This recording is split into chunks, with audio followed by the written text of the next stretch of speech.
Hola, ¿qué tal? Bienvenidos a una nueva emisión de Reporte Climático, el espacio del noticiero científico y cultural iberoamericano enfocado en periodismo de soluciones para un mundo en constante cambio.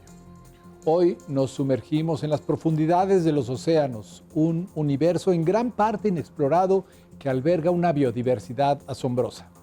Desde las aguas someras hasta los fondos abisales del Golfo de México, científicos continúan descubriendo especies nuevas, recordándonos lo poco que sabemos de nuestro propio planeta. Sin embargo, esta frontera del conocimiento enfrenta una amenaza silenciosa pero implacable: la acidificación del océano, causada por la absorción masiva de dióxido de carbono. ¿Qué implicaciones tiene este cambio químico para la vida marina? ¿Y cómo se suma a otras presiones como la sobrepesca y la contaminación, poniendo en jaque a ecosistemas que apenas comenzamos a comprender? Para explorar estos océanos desconocidos, conversamos con Daniel Pech. Él es investigador del Colegio de la Frontera Sur y director del Programa de Investigación sobre Biodiversidad Marina y Cambio Climático. Biomarca, su trabajo nos lleva a la profundidad del Golfo de México para entender lo que está en juego. Les invito a esta charla después de nuestro recorrido por la actualidad climática global.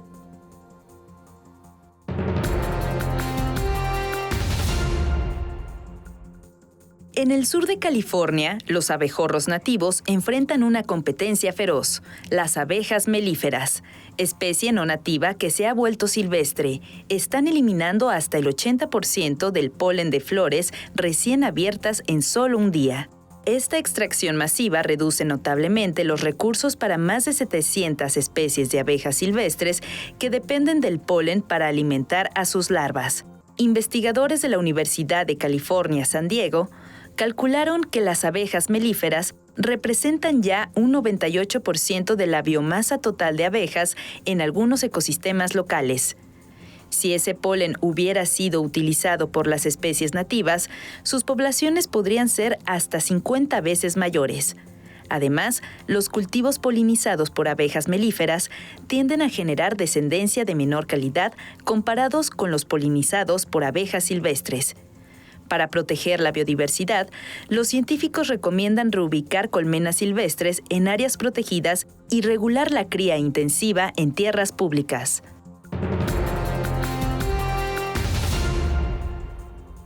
Estamos a meses de la COP30, la primera cumbre climática de la ONU en la Amazonía que Brasil realizará en Belém este noviembre. Es una oportunidad histórica para reforzar la financiación de la selva tropical más grande del planeta. Una de las grandes propuestas es crear el Tropical Forest Forever Facility, un fondo global por $125 mil millones que promueve pagos anuales a los países que mantengan sus bosques intactos. Varias naciones ya han mostrado interés. El Instituto de Investigación Ambiental de la Amazonía y otros han trabajado para que la protección del bosque entre en la agenda, impulsando temas como conservación y financiamiento. Se busca movilizar hasta $1.3 billones anuales para 2035. Con esta cumbre en el corazón de la selva, el mensaje es claro: sin la Amazonía no hay objetivos reales contra el cambio climático. La COP30 será un llamado a actuar con inversión, equidad y respeto por los pueblos originarios.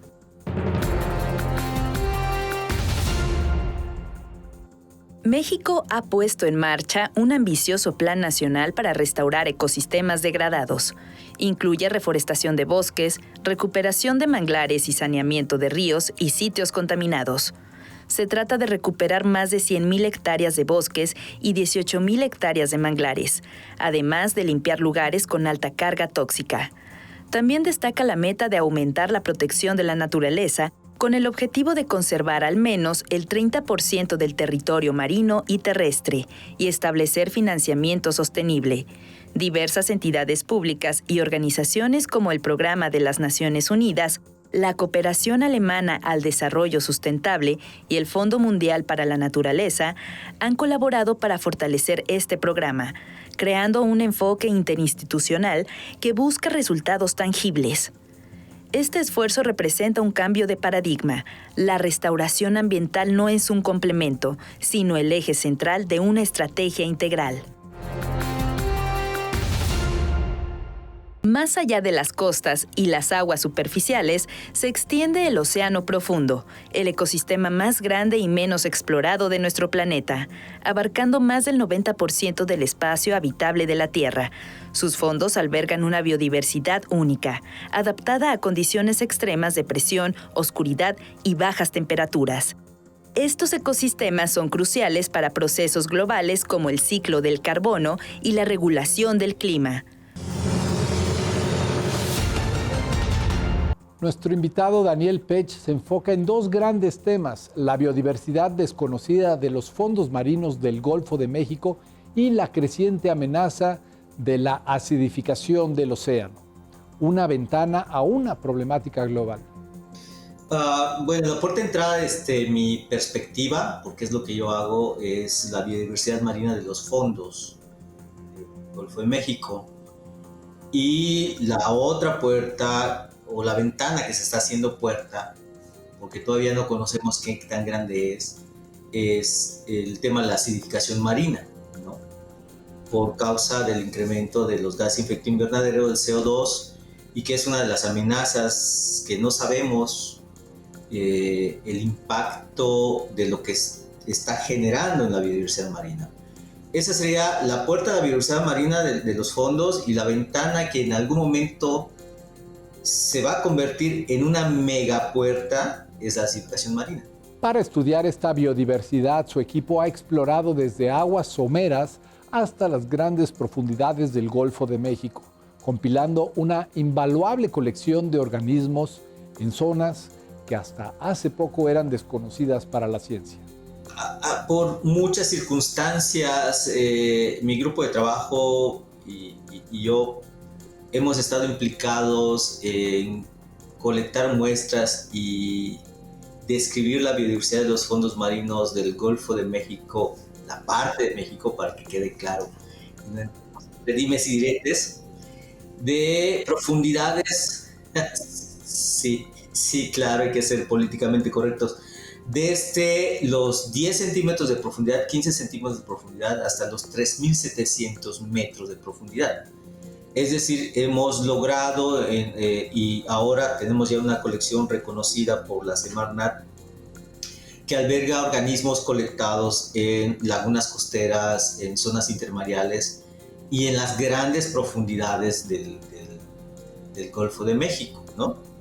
Estamos hablando de 3.700 y participamos con el Consorcio de Investigación del Golfo de México, que nos permitió ir a colectar esta información, es decir, información de zonas desconocidas. El resultado de estas exploraciones es asombroso. Se han descrito géneros y especies completamente nuevas para la ciencia. Sin embargo, esto plantea una paradoja preocupante. ¿Estamos descubriendo la vida al mismo tiempo que corremos el riesgo de perderla? Los datos dicen que hay muchas cosas que no conocemos. Hay organismos, hay especies, hay géneros de organismos que no conocemos.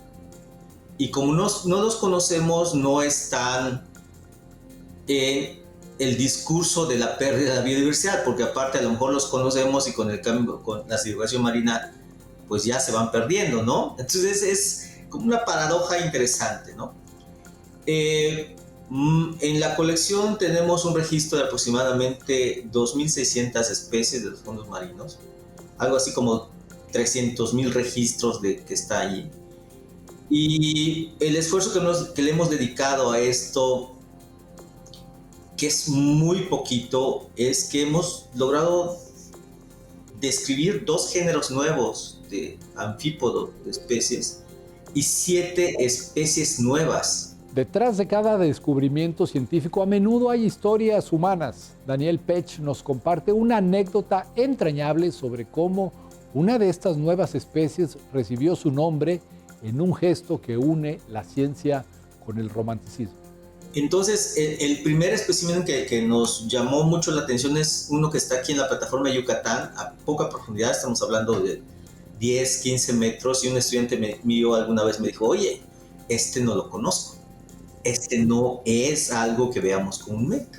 Entonces lo que hacemos es cruzar la información con expertos mundiales para que nos ayuden a determinar si es algo nuevo por alguna característica que tiene, y resultó ser una especie nueva, un anfípodo nuevo.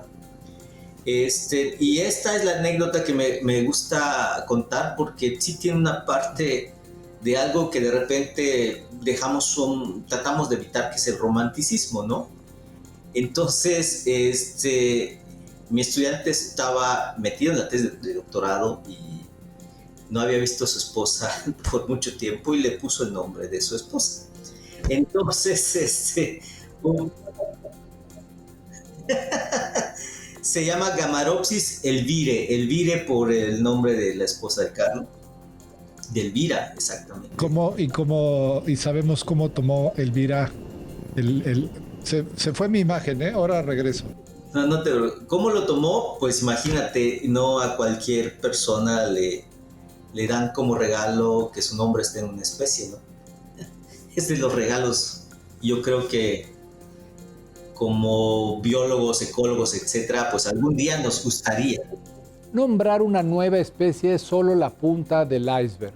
Se estima que un gran porcentaje de los organismos recolectados son desconocidos, pero la falta de especialistas en taxonomía en México plantea un reto enorme para catalogar esta biodiversidad. Pues hemos estado haciendo esfuerzos, ¿no? Muy pocos, porque tenemos aquí, yo calculo que el 30% de los organismos de la colección son especies que la ciencia no los conoce, pero la descripción de una especie en sí lleva mucho trabajo taxonómico, y la gente que hace taxonomía pues cada vez es menos en México, ¿no? Entonces sí plantea un reto fuerte seguir haciendo esto. Y bueno, nuestra interacción con la industria petrolera y con otros proyectos nos permite seguir explorando esto, aunque no sea el objetivo principal, ¿no? Pero nosotros guardamos esa información porque sabemos que es muy costosa y que en alguna ocasión va a quedar como un registro histórico de lo que había, y espero que ocurran dentro de miles de años, en el Golfo de México, ¿no?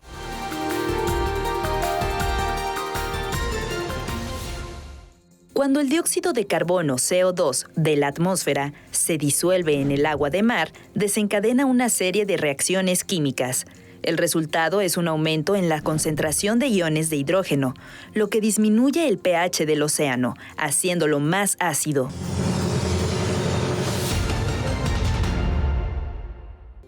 Los dos grandes impactos del cambio climático en el océano son el aumento de la temperatura y la acidificación. Este último, un fenómeno que genera gran incertidumbre. Bueno, son dos cosas que nos tienen que preocupar y ocupar, y que por las características del océano, del medio del océano, son como difíciles de encontrar en este momento medidas de mitigación. Son la elevación de la temperatura media del mar y la acidificación marina. El aumento de la temperatura media del mar está siendo monitoreada desde hace mucho tiempo. Podemos ver que actualmente hay pulsos de agua, aquí en el Golfo de México, en la península de Yucatán, hay pulsos de agua fría que están llegando, en que pueden bajar 3 o hasta 7 grados del promedio, es decir, tenemos aguas de 26, 24 grados, y de repente llegan corrientes que no permanecen mucho tiempo, pero sí llegan, que pueden bajar en 7 grados ese promedio, y desaparecen y se van, y eso se asume que es por el efecto del cambio climático. Hay muy poco conocimiento de que la temperatura haya pulsos de agua caliente que estén llegando aquí por esto del incremento de la temperatura media.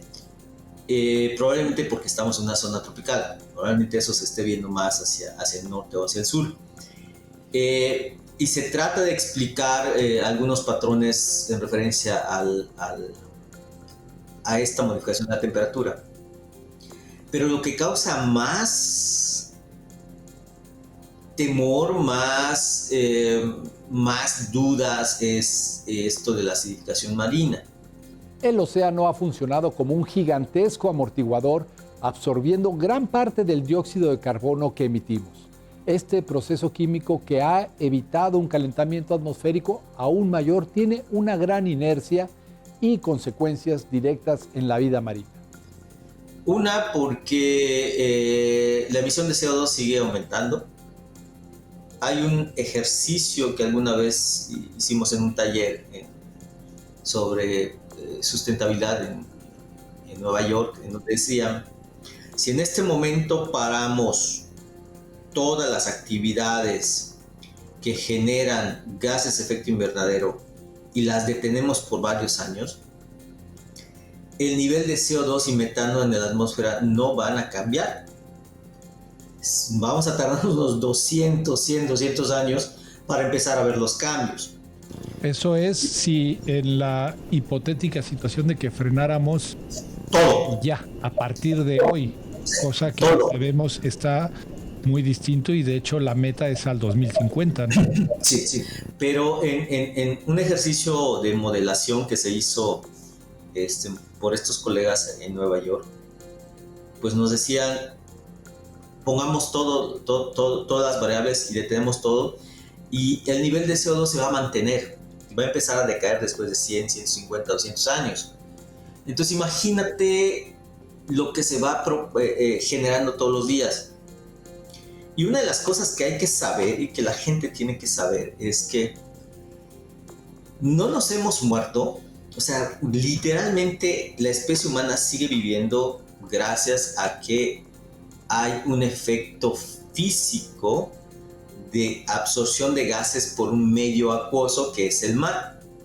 Entonces el mar está absorbiendo CO2, más bien el CO2 se está difundiendo, es como un agua cuando la gasificas, le echas presión, el gas entra.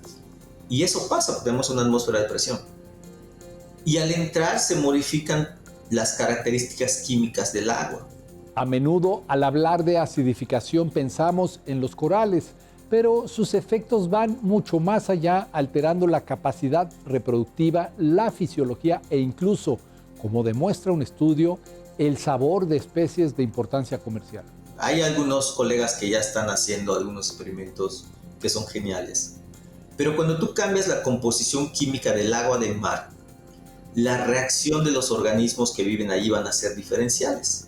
Algunos van a ser capaces de soportarlo, otros van a desaparecer, otros van a desarrollar menos capacidades reproductivas. Y muy simpáticamente unos colegas chilenos han demostrado que si cultivan mejillones en agua acidificada, o sea, con un pH más bajo, el sabor cambia, ¿no? Y ya no es atractivo al consumo. Y ellos cuantifican las pérdidas millonarias en dólares de lo que va a pasar con esto. Entonces, y ese es solo un ejemplo, ¿no? O sea, es sí, un ejemplo muy ilustrativo, no solo de cómo afectará a la biodiversidad, sino incluso a la economía humana, ¿no? Es correcto. Porque generalmente cuando se habla de acidificación se va a los organismos que tienen una estructura calcárea, los corales, etc.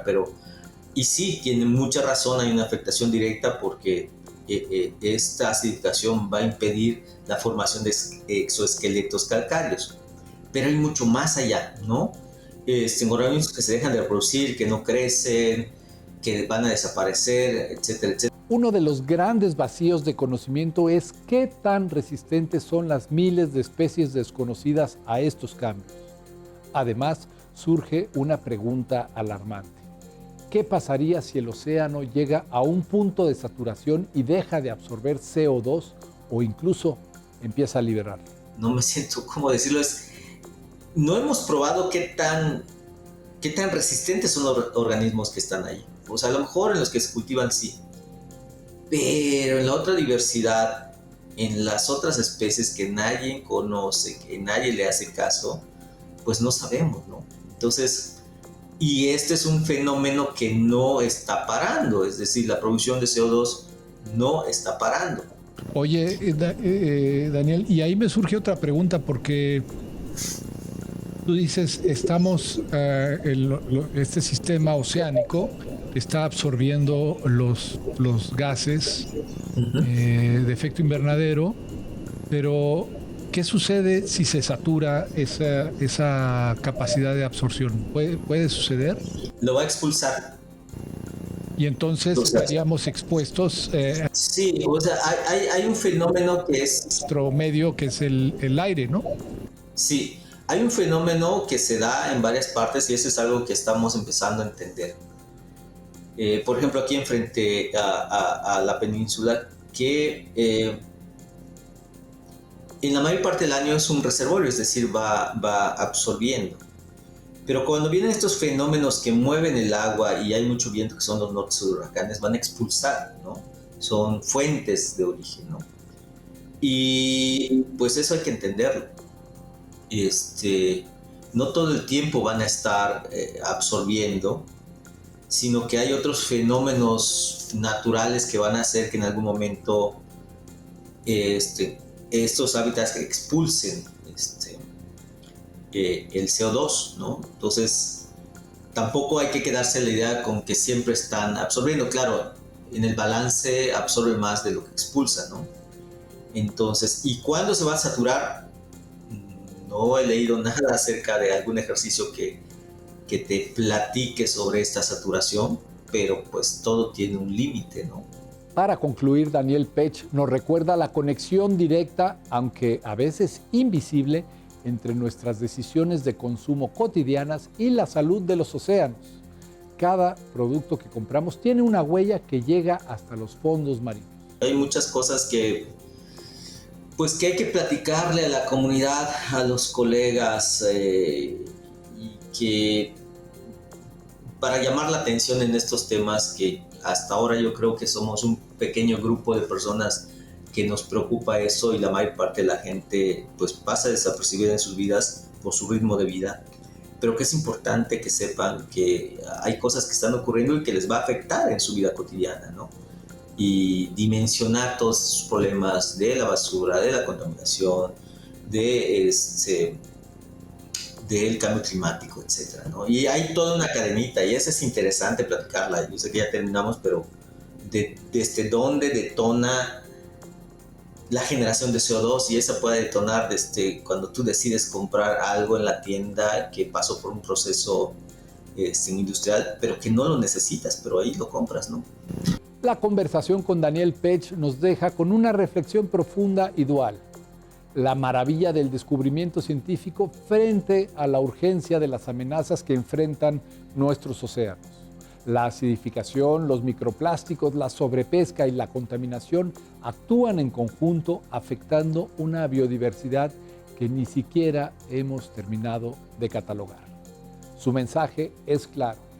Cada decisión de consumo, cada acción individual forma parte de una cadena de impactos que llega hasta los fondos marinos. Entender esta conexión es el primer paso para cambiar el rumbo. Así llegamos al final. Gracias por su compañía en Reporte Climático. Mi nombre es Iván Carrillo y les espero en nuestra próxima entrega con más periodismo de soluciones para un mundo en constante cambio.